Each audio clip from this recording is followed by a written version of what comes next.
ఓ మంచి భక్తి కలిగిన తల్లి ఆ మధ్యకాలంలో ఒక 5-6 సంవత్సరాల క్రితం తరచుగా ఫోన్ చేసేది. అన్నయ్య, మా బాబు మీ మందిరానికి వస్తున్నాడు. వాడు ఇక్కడ ఉన్నప్పుడు చాలా భక్తిగా బ్రతికేవాడు. హైదరాబాద్ వచ్చిన తర్వాత ఏ చర్చికి వెళ్ళట్లేదు. మీ వాక్యం విన్న తర్వాత మన చర్చి అడ్రస్ చెప్పాను, బాబు చర్చికి వస్తున్నాడు, కొంచెం వాడిని పట్టించుకోండి అన్నయ్య అని చెప్పారు. ఓ రోజు ఆ బాబు వచ్చి ప్రార్థన చేయించుకున్నాడు. ఆ బాబు కూడా కళ్ళెమ్మటి కన్నీళ్ళు పెట్టుకొని, అన్నయ్య, చిన్నప్పటి నుంచి దేవుని సన్నిధిలో పెరిగినోడిని, ఇంటర్మీడియట్ డిగ్రీ వరకు సినిమా హాల్ మొఖం అంటే ఎట్లా ఉంటుందో తెలియదు, ఒక అపవిత్రత అంటే ఎట్లా ఉంటుందో నాకు తెలియదు. హైదరాబాద్ వచ్చిన తర్వాత కాస్త నా భక్తి జీవితం పాడైపోయింది అన్నయ్య, నా తలంపులన్నీ పాడైపోయినాయి అన్నయ్య. ఎప్పుడు చెడ్డ ఆలోచనలు, చెడ్డ తలంపులు. ఇంకా మీకు క్లియర్గా చెప్తాను, 24 గంటలు మానసిక వ్యభిచారిగా తప్పుడు ఆలోచనలతో నేను బ్రతుకుతున్నాను అన్నయ్య. నా యవ్వన వయసులో కాముకత్వపు ఆలోచనలు ప్రతి క్షణం నన్ను వేధిస్తున్నాయి అన్నయ్య. చేతులు పట్టుకుని ఏడ్చాడు. ఒక తండ్రికి చెప్పుకున్నట్లుగా చెప్పుకుంటున్నాడు. కాముకత్వపు ఆలోచనలు, ఒక స్త్రీని చూస్తే చాలు ఎక్కడెక్కడికో వెళ్ళిపోతాయి అన్న ఆలోచనలో ఇది నా బ్రతుకు. ఒకప్పుడు నా బ్రతుకు ఇది కాదన్నా, నీతికి నిలయం నా జీవితం, పవిత్రతకు నిలువుటద్దం నా బ్రతుకు. అలాంటి బ్రతుకు బ్రతికిన నా బ్రతుకులో ఈరోజు ఈ స్థితికి వచ్చింది అన్నయ్య, ఎందుకో అర్థం కాలేదు. తమ్ముడు, ఒకరోజు మీ రూమ్కి వస్తా, ప్రార్థన చేస్తా. సడన్గా ఒకరోజు వెళ్ళాను. ఆ రోజు సెలవు దినం. ఓరగా తలుపేసి ఉంది. లోపల తమ్ముడు చాప మీద పండుకున్నట్టున్నాడు. తలుపు నెట్టా. తమ్ముడు తమ్ముడు ప్రైజులాడని తలుపు తట్టా. తలుపు తట్టడంతో చాప మీద పండుకున్న తమ్ముడు ఎట్లా ఉన్నాడంటే, చాప మీద పండుకొని కాలు మీద కాలు వేసుకొని ఏదో పుస్తకం చదువుతూ ఉన్నాడు. తమ్ముడు ప్రైజులాడని తలుపు నట్టడంతో నన్ను చూడటంతో, అన్నయ్య వచ్చేసారా, అన్నయ్య వచ్చేసారా అని చెప్పి చదువుతూ ఉన్న పుస్తకం తలదింటి కింద పెట్టి ప్రైజులాడు అన్నయ్య అన్నాడు. ప్రైజులాడు తమ్ముడు అన్న. కూర్చున్నా. తమ్ముడు, ఇందాక ఏదో పుస్తకం చదువుతున్నా కదా, ఒకసారి అన్న. అన్న, మీరు చూసారా? అరే, నేను చూసానో చూడలేదు, తర్వాత చూడాల్సిన ఆయన చూసాడు, ఒకసారి ఆ పుస్తకం తీయన్న. అన్న, మీరు చూడకూడదన్నా, మీరు చూడకూడదు. నేను అట్లాగే మాట్లాడుతూ గదులు, రూములు చూశాను.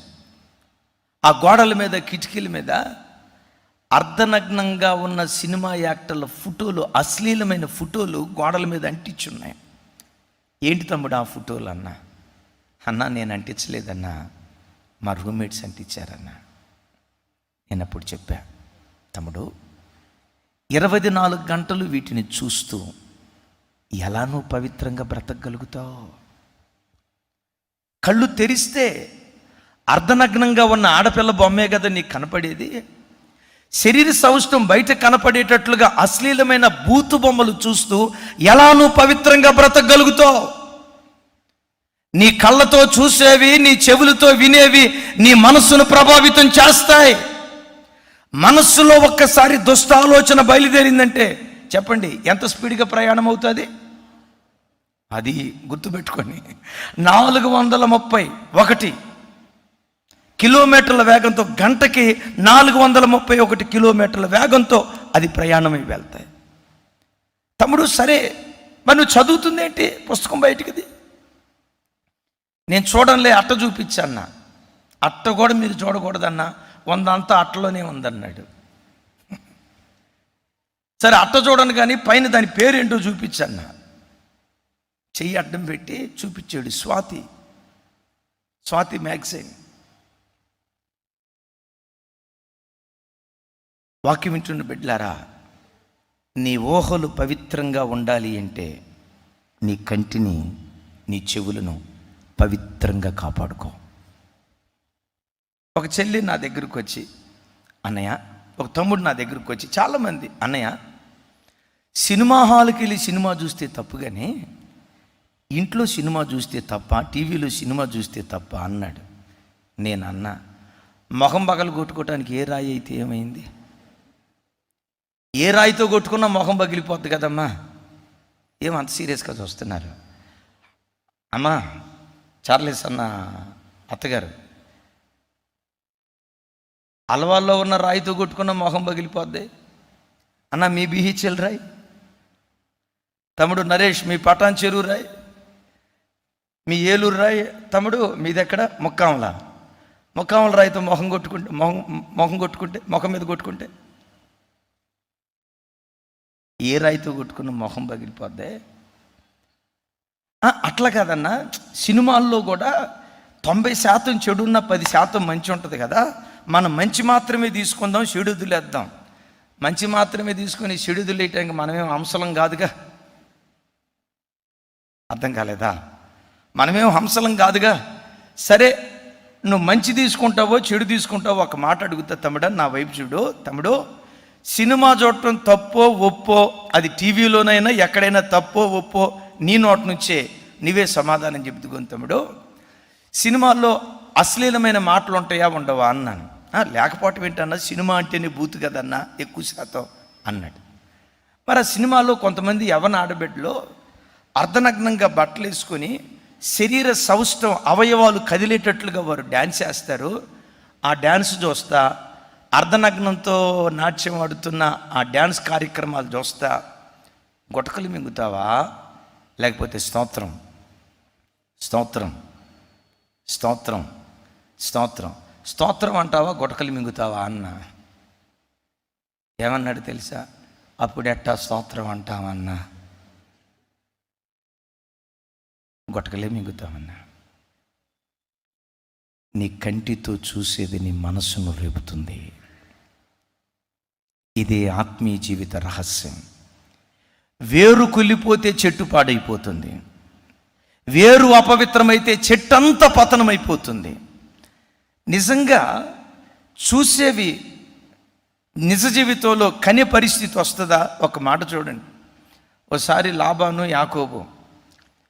లాబాన్ అన్నాడు, యాకోబు నీకేం జీతం కావాలో కోరుకో అన్నాడు. లాబాన్తో యాకోబు అన్నాడు, ఏమి లేదు మామయ్య, నీ దగ్గర మచ్చలు లేని గొర్రెలు నాకు ఇచ్చే, వాటిని మేపుతా. అవి ఈనే కాలం వచ్చినప్పుడు మచ్చలు లేని గొర్రెలు, మచ్చలు కలిగిన గొర్రెలు నీంతే అది నాకు జీతం.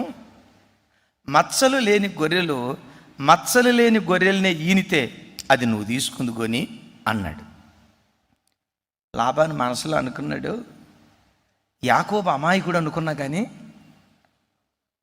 చెప్పండి గట్టిగా, యాకోబు అమాయకుడు అనుకున్నా కానీ మరీ ఇంత అమాయకుడు అనుకోలేదు. ఇక అనుకొని ఉంటాడు, బకరగాడు దొరికాడు మనకే. అరే మచ్చలు లేని గొర్రెలు ఈనేటప్పుడు మచ్చలు లేని గొర్రెలనే ఎంతే కదా. మచ్చలు లేని గొర్రెలు మచ్చలు కలిగిన గొర్రెలను ఎట్లా ఎంతాయి? మన బుట్టలో పడ్డాడురా అని చెప్పి మారు మాట మాట్లాడకుండా లాబాన్ని ఏం చేశాడో తెలుసా? అల్లుడో, నువ్వు అన్నదానికి కావాలంటే బాండ్ మీద కూడా నేను సంతకం పెడతా, మచ్చలు లేని గొర్రెలన్నీ నీకు ఇస్తా. ఒకవేళ మచ్చలు లేని గొర్రెలు మచ్చలు కలిగిన గొర్రెలు నీంతే ఎన్ని ఈనినా అది నీకు జీతం అయిపోద్ది. లాబాను గారు ఆలోచన ఏంటి? ఇప్పుడు అమ్మా నాన్న నల్లగా ఉన్నారనుకోండి, పిల్లలు ఎట్లా పుడతారు? మరి గట్టిగా చెప్పండి.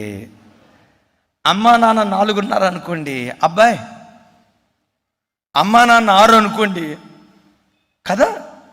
లాబాను కూడా అదే అనుకున్నాడు. ఇక ఏమి లేదు, మొత్తం వచ్చి పడినట్టే మనకు అనుకున్నాడు. విచిత్రం ఏంటంటే, ఈ మచ్చలు లేని గొర్రెల్లో పుష్టి కలిగిన గొర్రెలు ఈయనే కాలం వచ్చినప్పుడు అవి నీళ్ళ దగ్గరకు వచ్చి త్రాగటానికి వచ్చినప్పుడు యాకోబు ఏం చేశాడో తెలుసా? ఆ నీళ్ల ఘాటిలో మచ్చలు కలిగిన చినారు జంగిసాలు సొవ్వను పెట్టాడు. ఈ గొర్రెలు త్రాగటానికి వచ్చేటప్పుడు మచ్చలు కలిగిన గొర్రెను చూస్తూ ఉన్నాయి, నీళ్లు త్రాగాయి.